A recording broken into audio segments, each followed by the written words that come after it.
Assalamualaikum warahmatullahi wabarakatuh. Waalaikumsalam warahmatullahi wabarakatuh. Nah, untuk pertemuan hari ini kita masuk ke materi siklus akuntansi. Nah, di dalam siklus akuntansi ini ada contoh dari gambarnya. Nah, di sini yang pertama itu dari bukti transaksi, misalnya ada kwitansi, kemudian ada faktur, ada nota. Nah, itu namanya bukti-bukti transaksi. Nanti dari bukti-bukti transaksi kita akan catat di dalam jurnal. Setelah kita mencatat ke dalam jurnal, kita akan mencatat lagi atau dipindahkan ke buku besar utama. Setelah selesai mencatat di buku besar utama, atau biasa orang menyebut itu dari memindahkan data dari jurnal ke dalam buku besar, itu dinamakan posting. Nah, setelah selesai memposting, kita akan menyusun neraca saldo. Setelah neraca saldo disusun, kita akan membuat kertas kerja. Nah, dari kertas kerja kita akan menyusun laporan keuangan, nanti bisa berupa laporan laba rugi, kemudian ada neraca, ada perubahan modal, dan ada arus kas. Setelah itu kita akan membuat jurnal penutup, kemudian menyusun neraca saldo setelah penutup, dan terakhir adalah membuat jurnal pembalik. Dan nanti dari jurnal pembalik ini kan dibuat setiap akhir tahun atau akhir periode akuntansi, yaitu pada 31 Desember.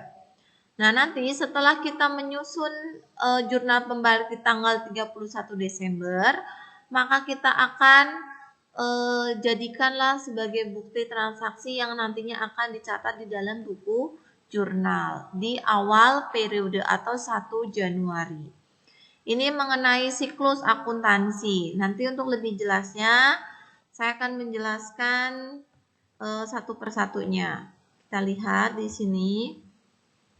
Untuk pengertian siklus akuntansi, itu adalah suatu proses dalam membentuk sebuah laporan finansial atau keuangan perusahaan yang bisa diterima dan dipertanggungjawabkan. Pengertian siklus akuntansi ini sebenarnya masih umum. Untuk mengenal lebih lanjut tentang pengertian siklus akuntansi, kita dapat menguraikannya berdasarkan penyusunan katanya. Nah, di sini untuk akuntansi adalah sebuah pencatatan, pelaporan, dan analisis data keuangan di dalam suatu perusahaan. Jadi, kita dapat dengan mudah menarik kesimpulan tentang pengertian dari siklus akuntansi ini. Nah, untuk mengenai mengapa adanya penambahan kata siklus, ini sebab alur kerja yang terbentuk ialah suatu lingkaran sehingga disebut dengan siklus. Mulai dari terjadinya proses transaksi, pencatatan transaksi di buku jurnal sampai penyusunan laporan keuangan. Serta kegiatan ini berulang secara periodik. Di dalam periode tertentu biasanya proses ini akan kembali ke awal. Kemudian alur perputaran tersebut disebut dengan siklus akuntansi. Dan rutinitas yang harus dilakukan oleh seorang akuntan ialah mengerjakan pembukuan dengan pedoman siklus akuntansi. Kemudian dijelaskan pengerjaan pencatatan laporan keuangan umumnya ialah berpedoman pada siklus akuntansi itu kemudian berperan sangat penting di dalam controlling neraca keuangan sebuah perusahaan sehingga pemilik perusahaan nantinya dapat menganalisa sehat atau tidaknya kondisi keuangan suatu perusahaan. Jadi dalam siklus itu kita selalu berputar dan selalu saling berkaitan. Jadi perputarannya itu sangat sering dan perputaran tersebut nantinya seperti di pelajaran IPA itu rantai makanan. Jadi saling berkaitan satu sama lainnya dalam siklus akuntansi tersebut. Nah, tadi contohnya saya misalkan melakukan transaksi jual beli. Misalkan saya membeli barang. Nah, pada waktu saya membeli barang berarti terjadilah transaksi pembelian. Nah, kita lihat transaksi pembelian tersebut secara tunai atau secara kredit. Kalau misalkan transaksi pembelian tersebut secara tunai, berarti nanti saya akan mendapatkan bukti transaksi dalam bentuk nota kontan. Nah, kalau transaksi pembelian saya secara kredit, berarti nanti saya akan menerima faktur pembelian. Nah, itulah contoh dari adanya transaksi yang nantinya kita akan mendapatkan bukti transaksi yang nanti akan kita catat dalam jurnal, baik itu jurnal umum atau jurnal khusus. Kemudian nanti kita akan posting ke buku besar dan seterusnya sampai dengan ke laporan keuangan dan yang terakhir adalah jurnal pembalik. Nah, itu salah satu contoh siklusnya. Nah, di sini untuk tahap siklus akuntansi beserta contohnya, yang pertama itu adalah identifikasi transaksi. Nah, kemarin kita sudah mengidentifikasi, kemudian kita menganalisisnya. Di pertemuan sebelumnya sudah saya kasih latihan soal mengenai analisis transaksi atau identifikasi transaksi. Langkah pertama di dalam suatu siklus akuntansi ialah mengidentifikasi transaksi. Akuntan harus dapat mengidentifikasi transaksi sehingga bisa dicatat dengan baik. Tidak semua transaksi bisa dicatat. Transaksi yang bisa dicatat yaitu transaksi yang berdampak pada perubahan posisi keuangan suatu perusahaan dan bisa dinilai ke dalam unit moneter secara objektif. Selain itu, transaksi yang akan dicatat harus memiliki bukti. Bila tidak ada bukti, jadi transaksi tidak bisa dicatat dan dilaporkan ke dalam suatu laporan keuangan. Nah, kalau kita sudah bekerja di perusahaan, setiap kegiatan apapun yang merupakan penerimaan ataupun pengeluaran uang atau kas, baik itu transaksi dalam bentuk apapun, itu harus selalu ada buktinya. Karena bukti transaksi tersebut nanti akan dijadikan sebagai dokumen untuk dicatat dalam jurnal dan nantinya akan diarsip sebagai tanda bukti bahwa transaksi tersebut memang benar sudah terjadi dan sudah dicatat dalam jurnal dan laporan keuangan. Kemudian bukti transaksi biasanya berupa kwitansi, nota, faktur, ada bukti kas keluar, memo penghapusan piutang, dan lainnya. Bukti tersebut tentu harus sah dan dapat diverifikasi. Maksudnya diverifikasi, itu harus bisa kita tunjukkan bukti secara nyatanya sehingga bisa dipertanggungjawabkan. Dokumen transaksi atau bukti transaksi atau biasa dikatakan sebagai bukti akuntansi ialah dokumen-dokumen dasar transaksi baik yang dibuat sendiri ataupun yang berasal dari pihak luar yang dipergunakan sebagai sumber pencatatan atau penyesuaian suatu laporan keuangan oleh suatu unit usaha. Nah, di sini ada bentuk bukti transaksi keuangan juga dapat dibedakan menjadi dua, yaitu bukti transaksi intern dan bukti transaksi ekstern. Untuk bukti transaksi intern ialah suatu bukti transaksi yang berasal dan dilaksanakan di dalam lingkungan perusahaan itu sendiri. Misalnya yaitu bukti memorial antar bagian atau divisi dalam suatu perusahaan tersebut. Nah, untuk bukti transaksi eksternalnya atau ekstern yaitu sebuah bukti transaksi yang dapat melibatkan pihak luar suatu perusahaan. Misalnya ada kwitansi, nota kontan, kemudian ada faktur, kemudian ada nota kredit, nota debit, cek, dan biliet giro. Itu mengenai identifikasi transaksi. Kemudian ada analisis transaksi. Setelah mengidentifikasi transaksi, akuntan harus bisa menentukan pengaruhnya terhadap posisi keuangan tersebut. Untuk lebih mudah, Anda bisa menggunakan persamaan dasar akuntansinya, yaitu aktiva sama dengan kewajiban ditambah dengan ekuitas, atau harta sama dengan utang ditambah dengan modal.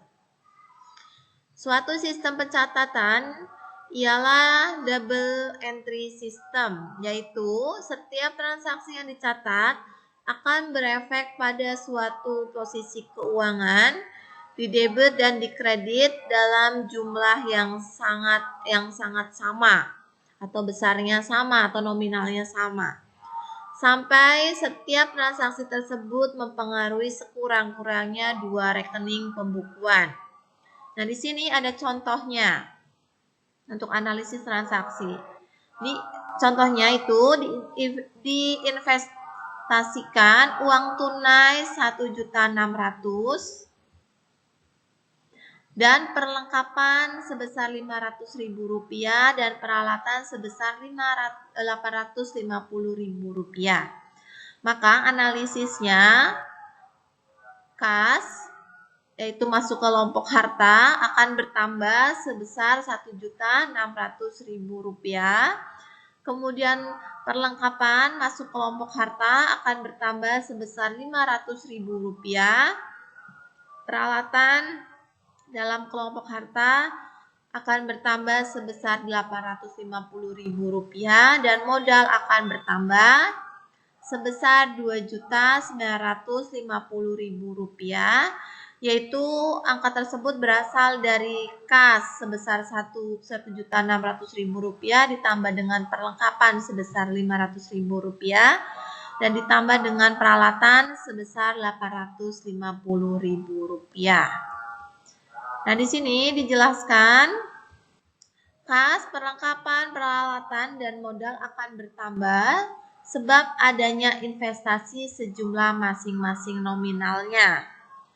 Modal sejumlah Rp2.950.000 sebab adanya investasi dalam bentuk uang tunai, perlengkapan, dan peralatan. Yang dijumlahkan itu totalnya ada Rp2.950.000. Nah, setelah analisis transaksi, kita beralih ke pencatatan transaksi ke dalam jurnal. Setelah informasi transaksi dianalisis, selanjutnya dicatat secara beruntut di buku jurnal. Nah, di sini dijelaskan jurnal merupakan suatu catatan kronologis tentang transaksi-transaksi yang akan terjadi dalam suatu periode akuntansi. Proses pencatatan transaksi ke dalam jurnal disebut dengan penjurnalan. Nah, contohnya di sini ada 2 jenis jurnal, ada jurnal umum dan jurnal khusus. Jurnal umum yang lebih diketahui dengan istilah jurnal saja, biasanya pencatatan suatu transaksi yang dimasukkan ke dalam satu rekening yang didebit dan satu rekening yang dikredit. Nah, ini ada contoh gambar dari jurnal. Di sini ada kolom tanggal, kemudian ada keterangan, ada referensi, dan ada kolom debit dan kreditnya. Kemudian di sini ada jurnal khusus. Jurnal khusus adalah jurnal yang dilakukan untuk meningkatkan efisiensi pencatatan terhadap suatu transaksi yang berulang. Misalnya saja seperti jurnal penjualan, jurnal pembelian, jurnal penerimaan kas, dan sebagainya. Nah, ini ada contoh dari jurnal khusus. Di sini ada kolom tanggal, rekening di debit, kemudian faktur, kemudian ini adalah perjanjiannya atau jatuh temponya, kemudian ada jumlahnya. Nah, setelah kita mencatat ke dalam jurnal, kita akan posting ke buku besar.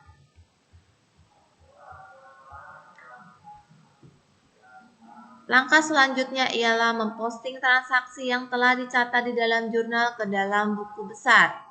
Buku besar merupakan suatu kumpulan rekening pembukuan yang masing-masing telah digunakan untuk mencatat suatu informasi tentang aktiva tertentu.